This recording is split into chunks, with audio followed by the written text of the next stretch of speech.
Starting us off at number 10 is the reptilian heart. Now, I'm not the biggest fan of reptiles, honestly. I know a lot of our subscribers are, and you guys routinely DM me pictures of your pet snakes and stuff, and it's actually really cute.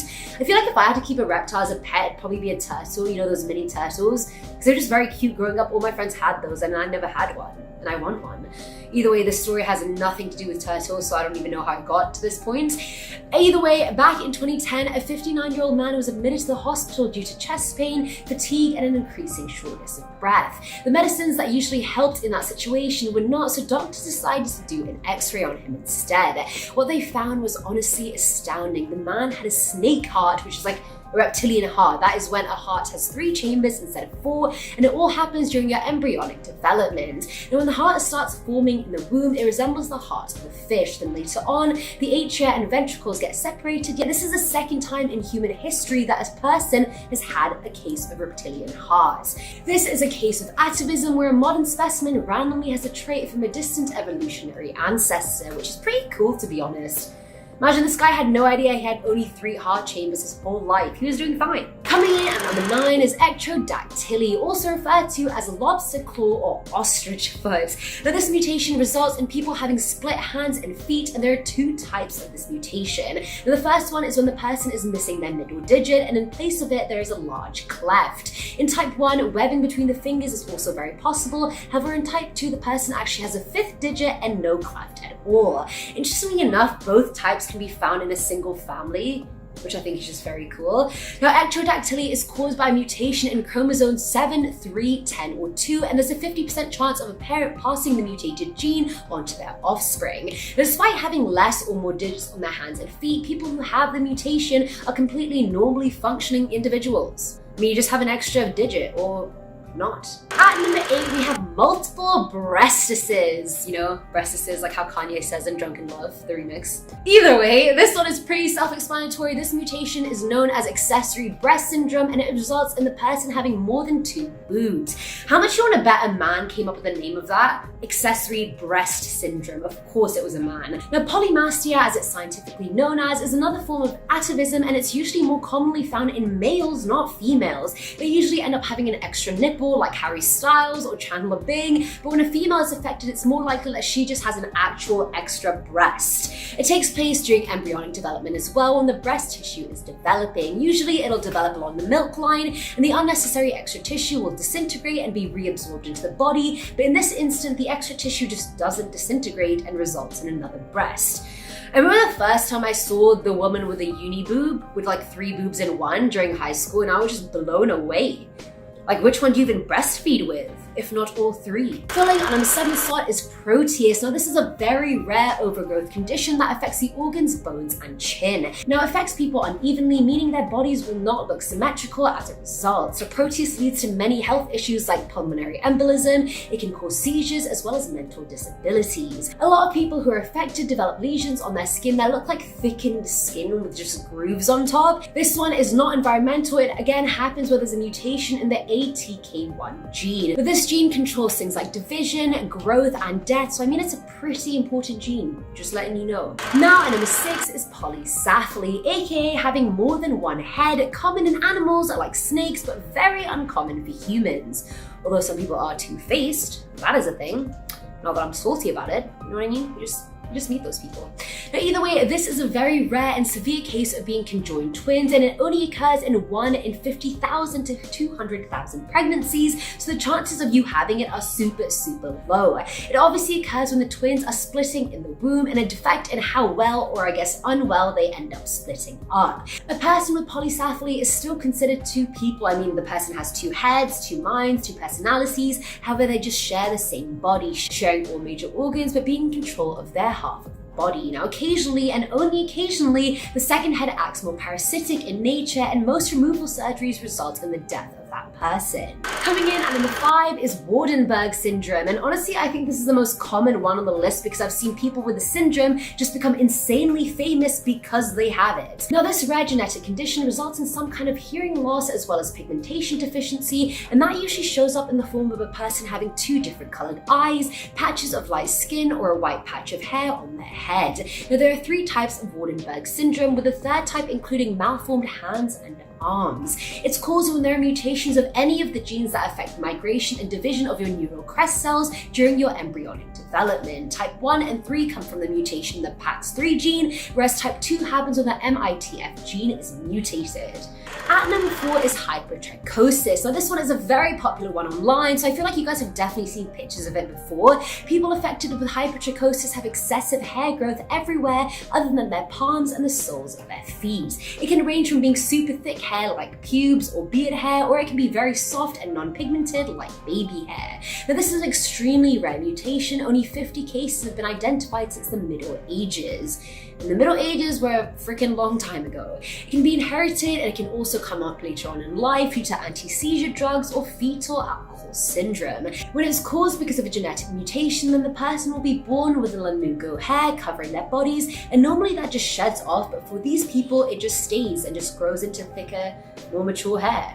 Filling an increased slot is port wine stain. Now I actually knew a girl in my drama program that had quite a big port wine stain on her face, so I was very pleasantly surprised when researching this one since I'd seen it in real life. Either way, a port wine stain is essentially the discoloration of your skin due to a vascular anomaly. Unlike vitiligo, where patches of skin start to lose pigment, this one results in red wine-looking patches of skin. They're mostly found on the face but can appear anywhere on the body. They start off looking pink and flat, but as the person grows older, the color deepens to a red or purple, and the skin itself could get thicker as well. It's caused by a mutation in the GNAQ gene. Now number 2 is mermaid syndrome, scientifically known as cyanomelia. It's when a baby is born with a single lower limb which resembles a mermaid's tail. Mind you, this is rare as hell. There's only been 300 cases in history, and the chances of having it are about 1 in 60,000 to 100,000. It's more common in males than females, and most kids born with it unfortunately die soon after.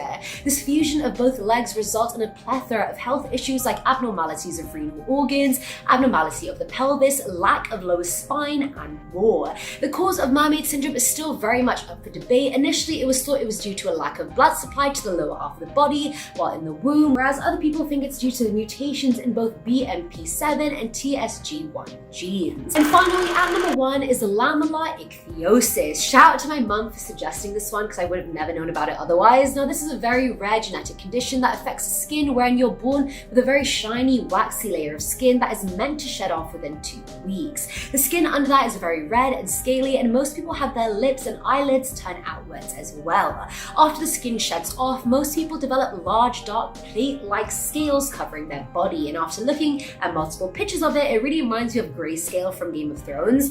90% of the cases of this condition are caused due to mutation in the TGM1 gene, and it's usually inherited. Number 10 with Oliver. Oliver was a chimpanzee that was acquired by American trainers in 1960. Now, they instantly thought something was strange about him. His face was too flat, his hair was too thin, his eyes were a strange color, and he also did something that no other chimp does. Oliver walked upright on 2 legs. This led his owners to speculate that he was the product of crossbreeding between a human and a chimp known as a humanzee. It might sound crazy, but Dr. Gordon Gallup of the University of New York said there was reason to suspect that Oliver may be a human-chimpanzee hybrid. Humans and chimps share at least 99% of their basic biological chemistry. Oliver died in 2012, with the scientific community deeming him to be a normal chimp, although a full, complete DNA test was never done. Next up at number 9 now, we have the human-pig chimera. In January 2017, scientists announced they had created a real-life human-pig hybrid. The embryos they made were only a tiny bit human, less than 0.001%. The rest was all pig, but crucially, it was a hybrid. They only lasted for 28 days, but the scientists felt it was a step in the right direction. They hoped that eventually animals could even grow entire human organs ready for use. How does this one make you guys feel? I know it can be pretty divisive. At number 8 now, we have the ningyo. The ningyo is the Japanese equivalent of a mermaid, and in one special shrine, people claim they have a specimen. It's been dated to over 1,400 years old and bears a striking resemblance to the artwork depicting these creatures. Some visitors to the shrine claim that it's made out of stone or wood, but that's incorrect. It is genuine organic matter. Here's the thing though, other people say it's most likely advanced taxidermy, with people splicing them together after death. What do you guys think though? At number 7 now, we have the mouse ear. In 2016, Japanese scientists announced they had grown a human ear on the back of a rat. They used human stem cells injected into the rat. The stem cells developed into human cartilage tissue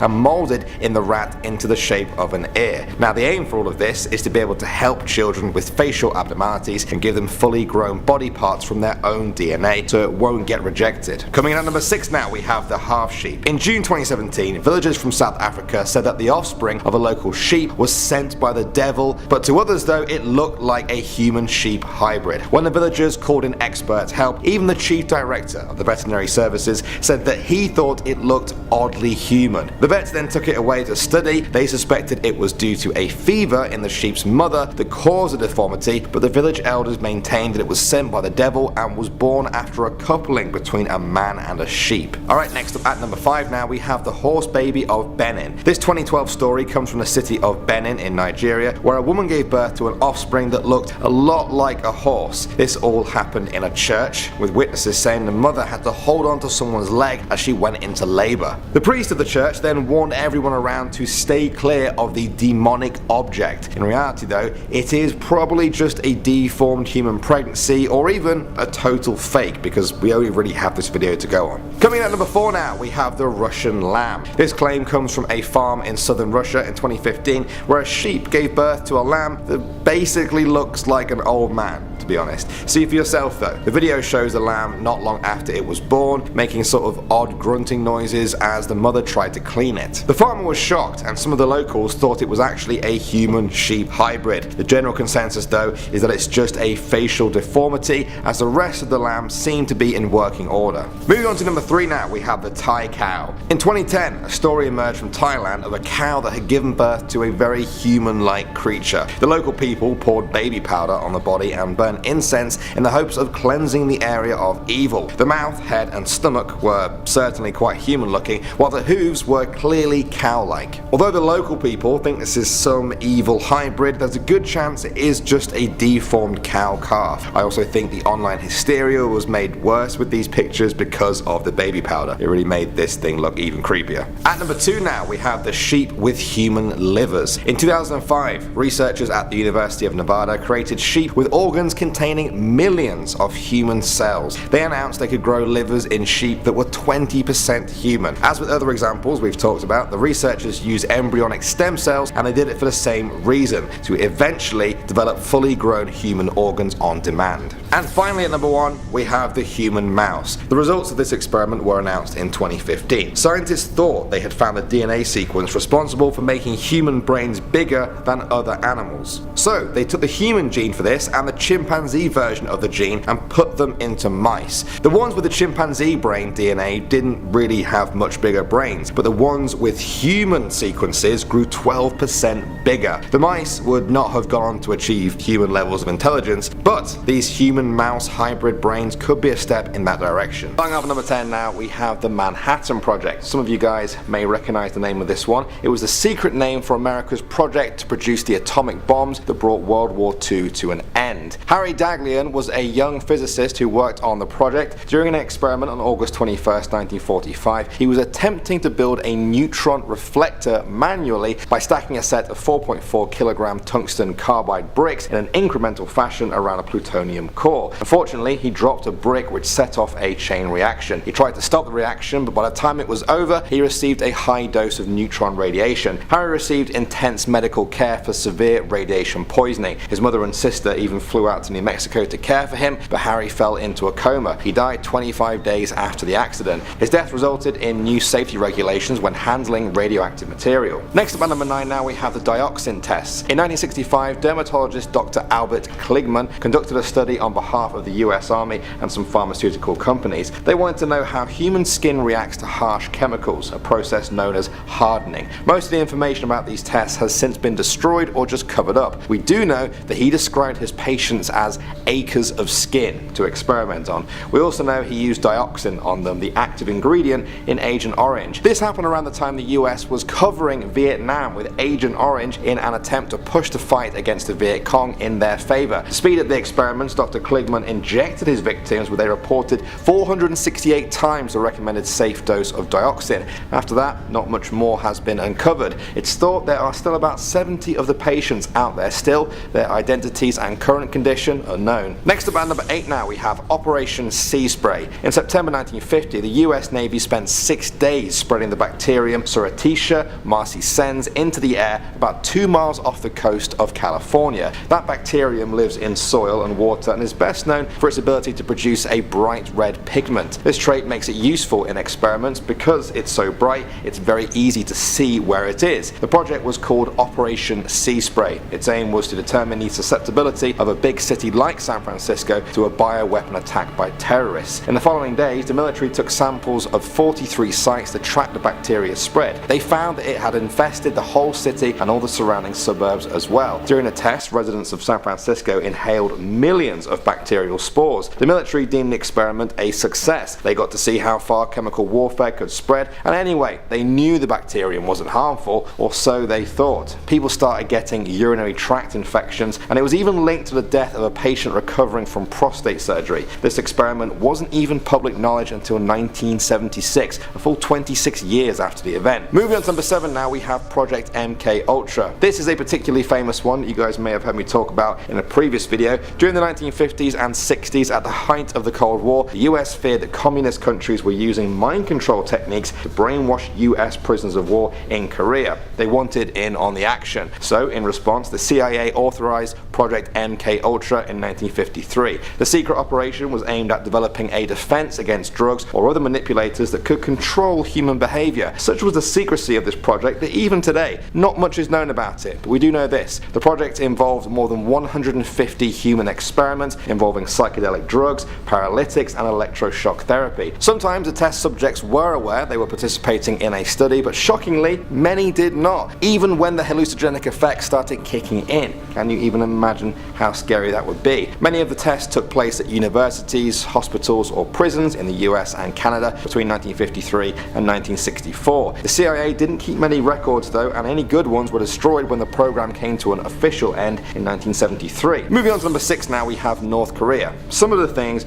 we've all heard about North Korea may not be true, but some of them may be even worse than we could ever imagine. In 2014, a former North Korean officer stepped forward to say that the nation's military were using mentally and physically disabled children as test subjects in chemical experiments. He said this was the last straw that caused him to defect and leave the country. The man was called Im Cheon-young, and he said he was taken to special training at the military academy. It was there where they taught him how to confuse the enemy without revealing your own forces, how to carry out assassinations, and how to use chemical weapons. He was close to defecting on this alone, and then came the field learning. This involved testing biological and chemical weapons on so-called objects. At first, these objects were mice, but soon they were using humans. Im said that he saw with his very own eyes disabled people, sometimes children, being killed by these chemical weapons just to show the soldiers how they worked. One expert said this is not surprising. Anyone who visits the capital will never see disabled people because they are allegedly taken away as children and incarcerated in special camps. Perhaps these evil experiments are what the camps are all leading up to. Moving on to number 5 now, we have Project QKHILLTOP. This was a CIA project developed to study Chinese brainwashing techniques, which they used to develop new methods of interrogation. The research was led by a man named Dr. Howard Wolf. Now, he was a researcher at Cornell University's medical school. Dr. Wolf requested the CIA provide him with information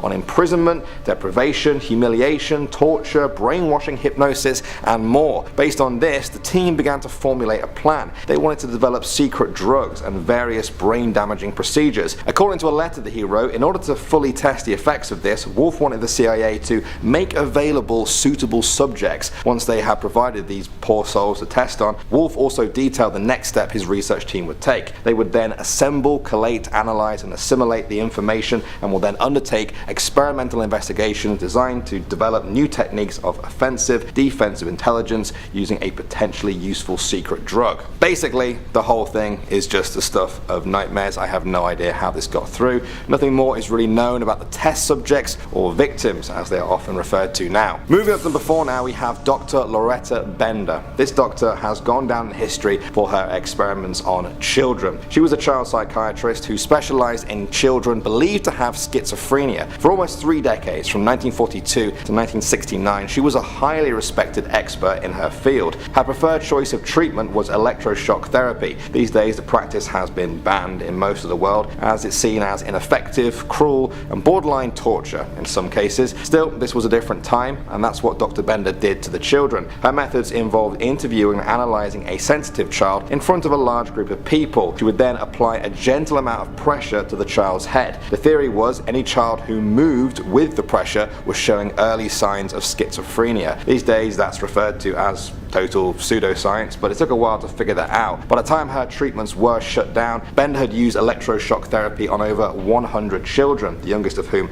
was just age 3. Reports described her as uncaring and the study as unethical. The shocks can cause memory loss, nausea, headaches, jaw pain, or even serious heart trouble, even in kids. Some say all of this was a result of Bender's misunderstood childhood that she had, and she was the product of her own environment and family. Now that is proper psychology, I'm just saying. Moving on to number 3 now, we have the Burke and Hare murders. William Burke is a guy who has probably tainted my surname forever. Along with William Hare, these two men from Northern Ireland were famous grave robbers in Scotland. One day, an old man they knew died, and to cover his outstanding debt to them, they decided to sell his body for medical science. Edinburgh University gave them £7 and 10 shillings, a handsome sum in those days. With that, they were hooked. When another associate they knew fell ill, they couldn't even wait to see if he would die, and so they suffocated him in his bed. Again, they sold his body to the university for money. The killing spree began. The pair murdered and sold bodies almost as their full-time jobs. They killed an old grandmother with an overdose of painkillers. Hare even killed his own blind grandson by breaking his back across his knee. Eventually though, their whole operation was discovered when they got too sloppy. William Burke was hanged in front of a cheering crowd of over 25,000 people. Fittingly, after being put on public display,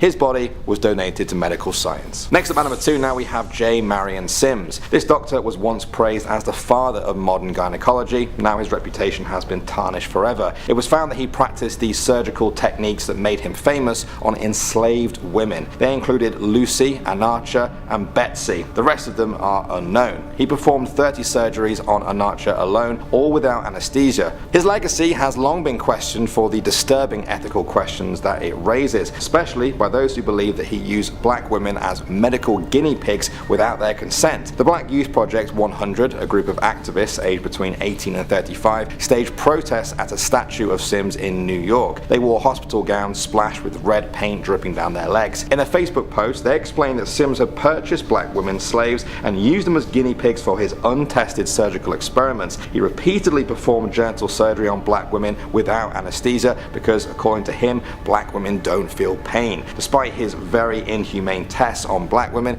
Sims was named the father of modern gynecology, and his statue currently stands right outside the New York Academy of Medicine. And finally, number 1 now, we have the pregnant women. In January 2018, it emerged that after the Second World War, the US military gave nearly 1,000 pregnant women radioactive iron by their doctors without their knowledge. This was all part of a series of experiments to test the effects. Between 1945 and 1947, researchers at Vanderbilt University conducted this sick experiment that was funded by the US Public Health Service. All of the women were poor and had no knowledge of the experiment whatsoever. Afterwards, they were not even informed that they had been part of the study either. The radioactive iron was given as part of a medical cocktail by health officials that they trusted. Their aim was to record the absorption of iron during pregnancy. However, in the years since then, investigators have said this too was a lie, and that the real reason was for the military to learn more about radiation exposure. In the 1990s, Vanderbilt University finally acknowledged and investigated the experiments. The story broke when 2 women and one of their daughters filed a lawsuit against the university for exposing them to radiation. One of the women was Emma Kraft. She said at a Senate hearing that the experiments caused the death of her 11-year-old daughter due to cancer. The true effects of the study are still being investigated today.